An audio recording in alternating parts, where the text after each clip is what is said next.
Welcome everyone to another episode of Twin Cities FPL podcast. I'm your host Praveen, and we have our very own Sakar. How are you, Sakar? Hey Praveen, good. Thanks for asking, man. I hope you had a pretty good week.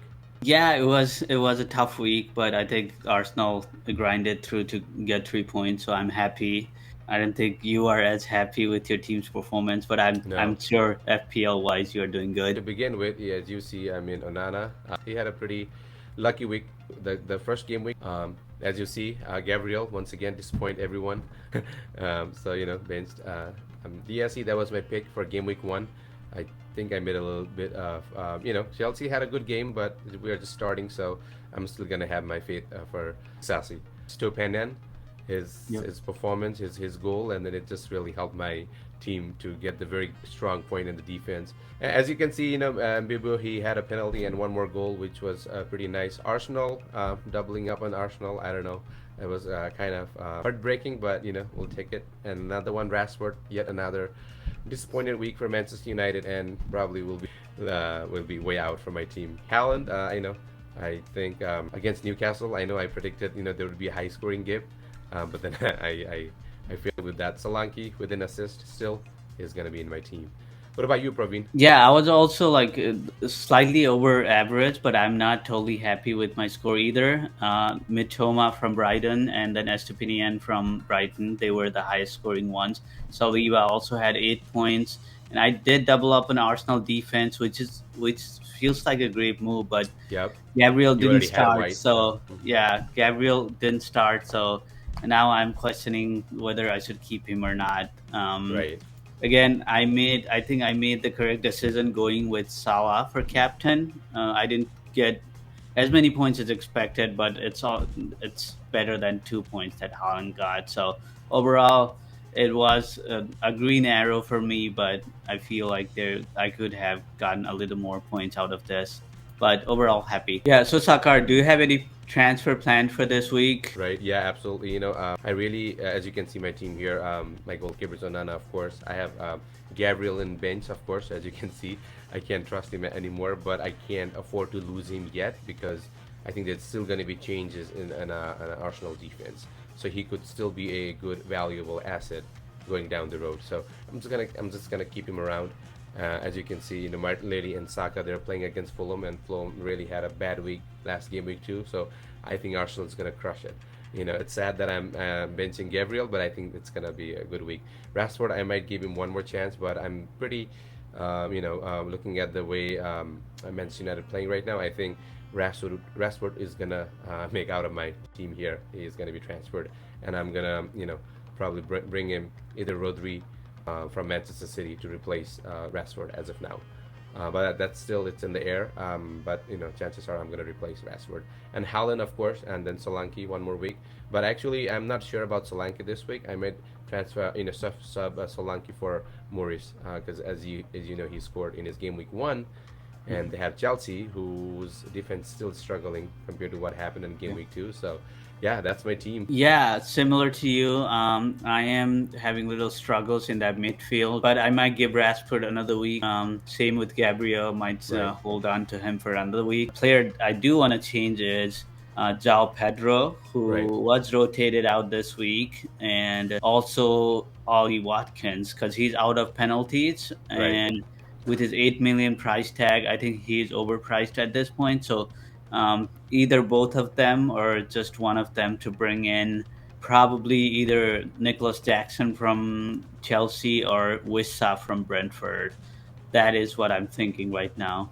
Okay, do you think Gabriel is gonna start or is he gonna be benched again? What do you think? He might because Tomiyasu is probably suspended for one game after his red card, and then Timber is injured for long term. So unless Arteta decides to bring in someone like Tierney or even if Zinchenko is back, maybe that will change things. But maybe Gabriel might start this week, and it's against Fulham, like you said. So not a great week to like transfer him out. You don't want to Right. regret that decision. So probably hold on to him one more week.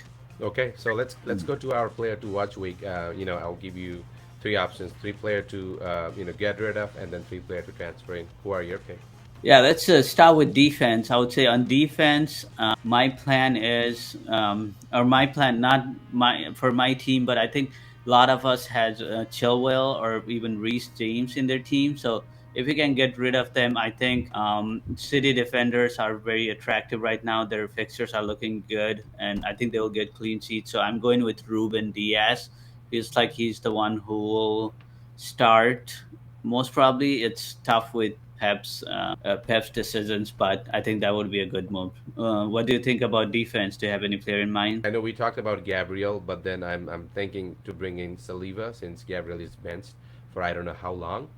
I would put my money over Saliba at this point of time. Yeah. And I think on midfield, as we talked about earlier, too, Rashford is starting to become an issue.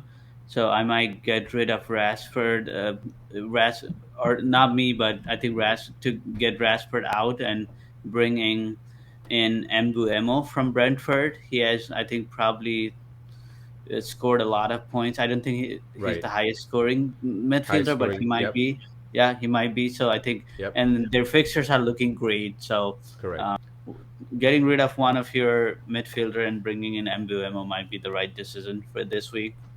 Right. Yeah. I mean, I don't think Brentford really misses Tony. I mean, of course they do, but the way he's performing is really Mhm, helping Brentford to move mhm. step up in their game. So I mean, if you ask me, I would definitely say just get rid of United midfield here. You might own Rashford or Bruno Fernandes. I know they are playing against Nottingham Forest, but watching their two games, and then there's still a lot of work they have to do to have that attacking mindset again. So get rid of any Manchester United midfield, and then I would invest that amount over Brighton players, both midfielder Mars and Matimo. So I would go there. Another alternative is if you can get rid of João Pedro and bring in Wissa from Brentford again. That's also one Right. I'm thinking. Right. Yeah, I absolutely agree with you. That's what the only player I would pick for a forward right now. I mean, I know 90% of more managers they already own Haaland, right? Hmm, And then hmm. Yeah. it's up to you whether you want to play one and then five and four, or you just want to have two, four and three, whatever your formation is going to be. And if you want to have a very good midfield, I think you must give up on your forward. And then I think at this time, the reliable and then budget forward for me would be Morris from Luton, right? They didn't have a game week two, Hmm, which means their double game week is coming up. He scored hmm. in his game week one, so if you have little amount remaining, I would invest over him, and then just see how it flows. But I have a very good vibe with Morris there. Yeah, and that's a very cheap option. You Yep, won't, he's you only won't five point even, five. yeah, it wouldn't even hurt to bench him some weeks. Exactly. Yeah, and then you Yep. can invest that money in your midfield. That's Absolutely. a great pick. Yeah. Right. Mm. Yeah. So shall we go to our captain pick for game week three? I know it's Yep. I think I'll come back to Holland again this week. Holland not scoring in one game, he'll be hungry for that goal, and then you don't want to miss out on that double point haul if he happens to be do that. So I'll stick with Holland for this week. right. No, yeah, absolutely. My money's on Haaland as well. But so I mean, Sheffield has lost their both game against their first game week, one and two. So City have very very good attacking mindset with Sheffield, and they have a very good chance. So Haaland is absolutely a captain pick for me. But besides him, if I had to go, I would definitely go with either Saka or Martinelli if you have it, because so I would either go with Haaland or Saka. Great points, and I think that brings us to end of our podcast Right. here. Thank you everyone for watching. Any last words, Sakar? So yeah, thanks for watching, and any suggestion, feedback would be highly appreciated. And comment down below who is your captain for game week three. And thank you for Yeah. watching. Bye everyone.